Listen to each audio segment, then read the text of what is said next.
I have read almost every Fredrik Backman book except for Beartown, so I decided it was time to remedy that. Quick aside, somehow in my brain I thought that I distinctly remembered looking up how to pronounce his name to make sure that I was saying it correctly, and I thought for sure it was Backman. And then, lo and behold, I was the only one pronouncing it that way. So I looked it up, again, but apparently for the first time, and it is indeed Backman. So, Fredrik, I know you're watching. I'm sorry for mispronouncing your name. Fredrik Backman, despite me not knowing how to pronounce his last name, has been one of my favorite authors for the last several years. I honestly have a hard time coming up with the words to describe the power of his writing, which will be interesting as I am attempting to review one of his books. Hopefully the words will come, but his writing is amazing. I bought this book last year when I was visiting my friend and we went to a bookstore together, and I finally decided to read it in April. And let me tell you, wow. I'll be giving a brief synopsis, followed by a bit of my personal review, followed by content and trigger warnings, followed by a spoiler section, and I'll timestamp everything below if you want to jump around. So, Beartown is a hockey town. This town eats, sleeps, and breathes hockey. And at the start of the book, the town is getting ready for the junior team semifinals. As readers, we are introduced to several of the individual players on the team, the general manager, the president of the hockey club, some of the players' siblings, lots of different people and characters. The very first chapter of the book is only a few sentences long, and it tells us right off the bat that something awful is going to happen. Sure enough, on the night of the big game, something happens that ends up rocking the entire town. The rest of the book follows all these individuals as they attempt to try to make sense of what happened. This book is heavy. A lot of very heavy and emotional topics and themes. I read it more slowly than I tend to read books because I needed time to just kind of sit with it. There are a lot of characters in this book, and honestly, that's one of the reasons that I so admire his writing. The amount of creative genius that it takes to not only come up with a cast list of, I want to say over 30 characters, Google says 33 characters, to not only come up with all of these characters, but to give each of them rich, deep, inner lives. His writing's amazing.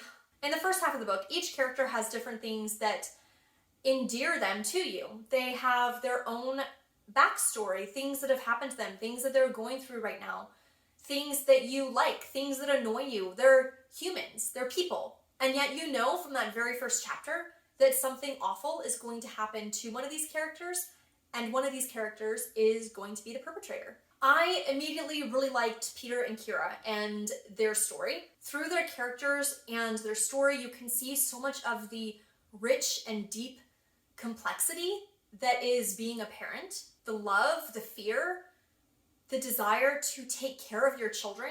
So much of their story really resonated with me and really hit me in all the feels as a parent. I also really liked the character of Zacharias. I don't want to give any spoilers in this section, but so much of his story was just so well written and resonated with me. This book does a phenomenal job at highlighting humanity. Life is not black and white. Life is not simple. One person's choice can affect so many other people. Decisions made in a split second can alter so many things. And Beartown, I feel like, highlights that in so many different ways, with the overall main awful thing that happens, and in so many smaller ways that Fredrik Backman shows the impact of a person's choice, from the big down to the small. It's the small things that make up life, that make a person's character. The things that people say, the jokes that people tell, the way that people interact with each other. All of these things are what go into making and creating a community and what that community is like. This book does an amazing job at digging into themes of parenting, classism, sexism, community, loyalty. He talks about how it might feel so easy to not choose sides, but in not choosing sides, you're choosing a side. How it's easier to create a narrative that makes sense of what you want to believe versus actually looking at the facts and believing what's true. There are so many things in this book that make it such a good read. I cried at multiple points in the story. This was a 5 bookmark read for me. A hard 5 bookmark read for me, but very good. I definitely want to continue reading the series, but I need to sit with this one longer before jumping back in. I think it's one of those things where it was a good book as I was reading, but it's also one that just kind of stays with you, and it's definitely one that will make you think. about a lot of things. I do have to say there are a lot of content and trigger warnings in this book, and if you're someone who doesn't normally want content and trigger warnings, that's fine, but you might want to consider it for this one. I don't know, I just feel like this book is very heavy, and I'm very thankful for a couple people that mentioned that to me, so that I was able to kind of look up some of those things and wait for a time that was a better time for me to be reading it. Okay, so content and trigger warnings. Some of the things discussed in this book are rape, mental health, suicide, bullying, misogyny, homophobia, abuse, child death, and self-harm.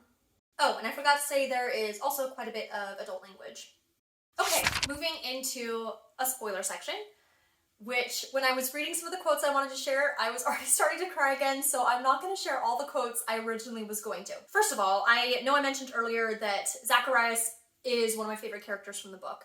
I really liked how Fredrik Backman portrayed his depression and loneliness and the way that friendship affects young people and the way that friendship affects a person's life. The whole theme of mental health and depression and suicidal ideation and friendship, just all the pieces, I really liked Zacharias. And he's a fictional character, but like I was so proud of him in the moment when, you know, I was so concerned for his mental health and some of the things that he was going through. And then at the end to know that, you know, he was okay. Oh, so good. And then I'm going to try to keep myself together. Obviously, just the whole conversation about these heavy themes.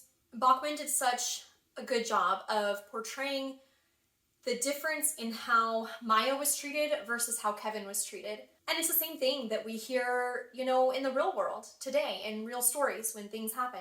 I don't know. If I could read quotes from almost every page in this book, I would, because there are so many really good sections. I loved Ramona. She had some great lines in there. I loved Kevin's mom because even, you know, when it's easy to read and be like, oh, she should have made different choices, you see a mom who's desperately trying to hold her family together. And it doesn't absolve her from choices that she made. But again, just the way that Backman paints the humanity of people. Wow, like, I don't know what else to say. One of the things that I keep thinking about throughout the book, there are multiple points where there's joking around. There's locker room joking, there's joking on the bus, joking between friends. And that's one of the things that like I can't get out of my head. The way that Backman shows so well that it's even the innocuous things, the joking around, the hanging out with pals, all of these things create a community. They create the baseline. They create what we tolerate. And that's just one of the things that like I can't get out of my head is the joking. And again, how apropos, because these are literally things that do happen in real life. Even though this is a fictional story, this happens in real life. But then the quote that I can't stop thinking about. And towards the end of the story, like Peter and Kira are spending a lot of time talking about like, do they move away? Like, how do they protect Maya? How do they look out for her now? And as a reader, I'm like, yes, get out of there. Get her far away. And then I read this. Okay. Mom, we have to stop. You have to stop. We can't win this. Kira's voice is trembling. I'm not going to let the bastards win. I'm not. We have to live, Mom, please. Don't let him take my family as well. Don't let him take all our lives. I'm never going to be okay, Mom. This is never going to be properly okay again. I'm never going to stop being afraid of the dark ever again. But we have to start trying. I don't want to live in a permanent state of war. I don't want you to think that I'm letting them get away. I'm a lawyer, Maya. This is what I do. It's my job to protect you. It's my job to avenge you. It's my job. It's my damn job. Maya's breathing is ragged, but her hands are still as they touch her mom's temples. No one could have a better mom than you. No one. We can move, darling. We can... No. Why not? Her mom cries. Because this is my fucking town too, the girl replies. And I just can't stop thinking about that. This is my town too. And again, it's a fictional story, but the strength of Maya, the strength that she shouldn't even have to have because of what she's been through, to say, no, he will not win. This is my town too. And I can't stop thinking about that. This is my town too. So, that was Beartown by Fredrik Backman. Definitely a much more serious video than some of my other videos. I do highly recommend it. I would just encourage people before reading it to be aware of the content and trigger warnings and make sure that you're in a good frame of mind for all of these heavy themes. So I would love to hear from you guys if you have read Beartown, if you've read any other books by Fredrik Backman, what your favorite Fredrik Backman is, and also if you have completed the series. I would really love to know, are the second and third book as heavy or not quite as heavy? And until next time, happy reading.